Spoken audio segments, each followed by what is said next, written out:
You won't get guidance on this in any shape until you come face to face with the reality. It is up to you. Things happen in jail just randomly or simultaneously. Law enforcement is like this in general.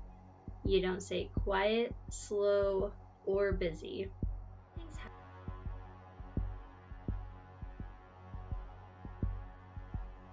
It's your first night shift. So far it's going well. You're getting all the chores done. The inmates are getting ready to get locked down. There's no lawyers, no visitors coming in, and no meals until the morning time. So everything's going pretty good. You're excited. You're willing to learn what's coming next. After the facility goes dark, don't forget the world doesn't stop. You just got hired a week ago. You're very fresh, you're nervous, maybe a little bit naive, you're out to please, you're not really sure exactly how to approach different situations yet, so it makes you an easy target. So make sure that you are careful. Your trainee's been working at this job for about 3 years, and it seems to be hanging on to their sanity somehow. You're happy to help whenever necessary because you don't want any bad marks on your training, because that will follow you the rest of your career. You have 6 months to impress everybody that you are going to train with. Your mind is full of random information that really honestly doesn't make sense just yet. The policies and procedures don't make sense either, and you're not exactly sure how to implement a lot of them. The con games are starting early, and they're coming in the forms of questions. You get really nervous with every question. You tend to look at your trainer for advice and help because you have no idea how to answer these questions. And honestly, nobody really does at first, and that's okay.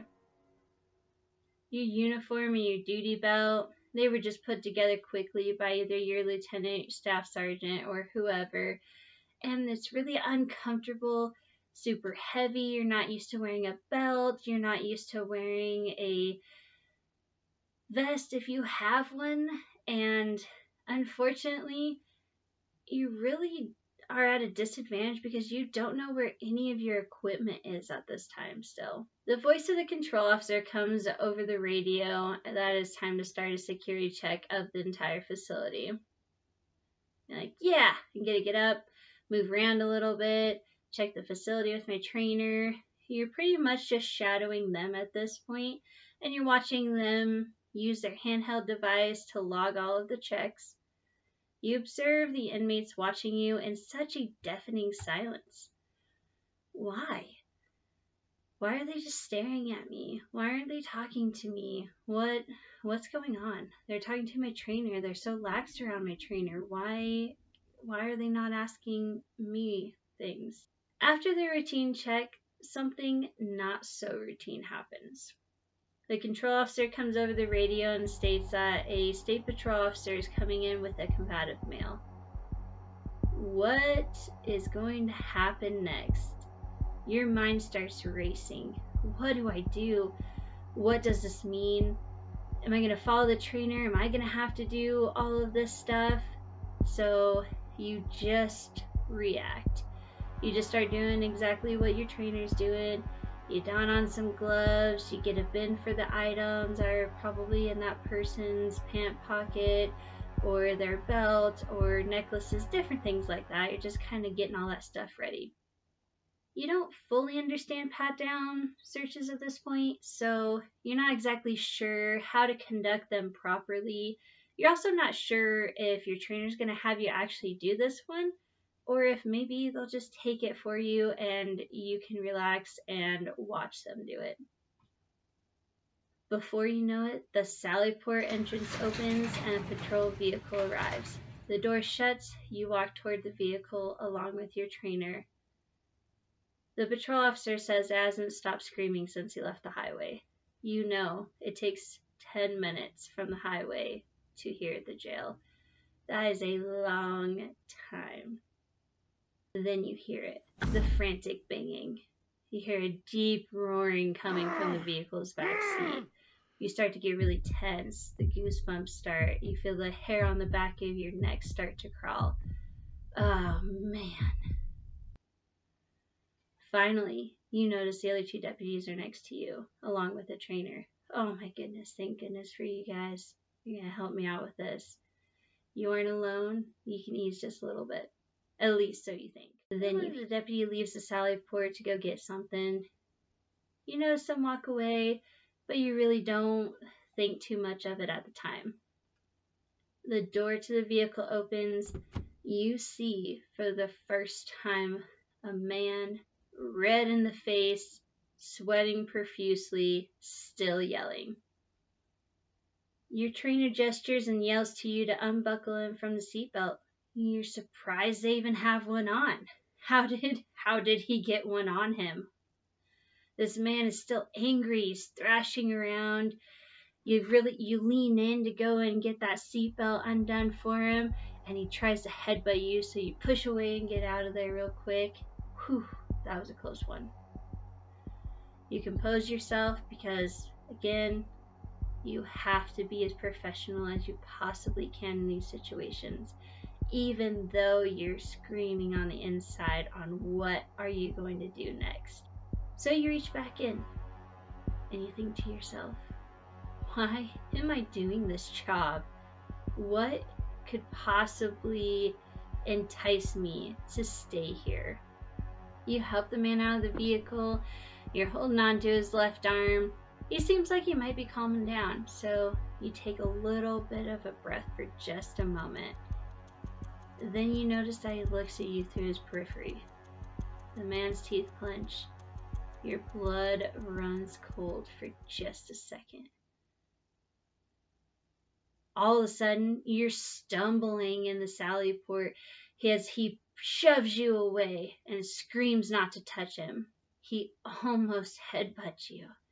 As you're stumbling back, your trainer and the other deputy grab both of his arms and put him against the trunk of the patrol vehicle to hold him there.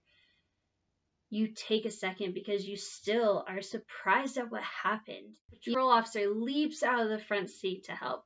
The other deputy shows up with the wrap system. Oh, thank goodness we can get him in the wrap system from here. He lays it out on a concrete floor. You rush over to help him get all the pieces situated and ready for that man. The other two deputies take the man. They escort him backwards and assist him to the floor. You grab the legs to take control. This man has so much vigor that you don't think you're going to be able to control his legs. You feel the agonizing pain in your back and your arms. You made a serious mistake. After what seemed like hours of frustration putting on the wrap system, he's finally in it. You all place him in the car, head to the searching area, and now you're wondering, how am I going to search this man when he's in the wrap system? Do we have to take him out of it before we do all the searching? Your trainer, through gasping intervals, explains the search the best you can around the equipment. Whew, good. You don't have to get him out of it anytime soon. But you still don't know if he's got a weapon. After the search is over, you take him to a holding cell until it's time for the booking process. Oh no. How are you going to book this guy in? You need him there for most of it. How are you going to get his fingerprints? He's in the wrap system. How are you going to get his hand out to take him? Is he even going to be compliant at this point and allow us to help him through this? What if he tries to attack us again? There are so many questions, and honestly, there's never enough processing time when these things happen. The other deputies look like deflated balloons, just how you wanted the night to go. Someone jokes that must be a full moon, so out of curiosity you check. It is. You aren't superstitious, but this makes you rethink. There are so many different scenarios that can happen, honestly, at a moment's notice.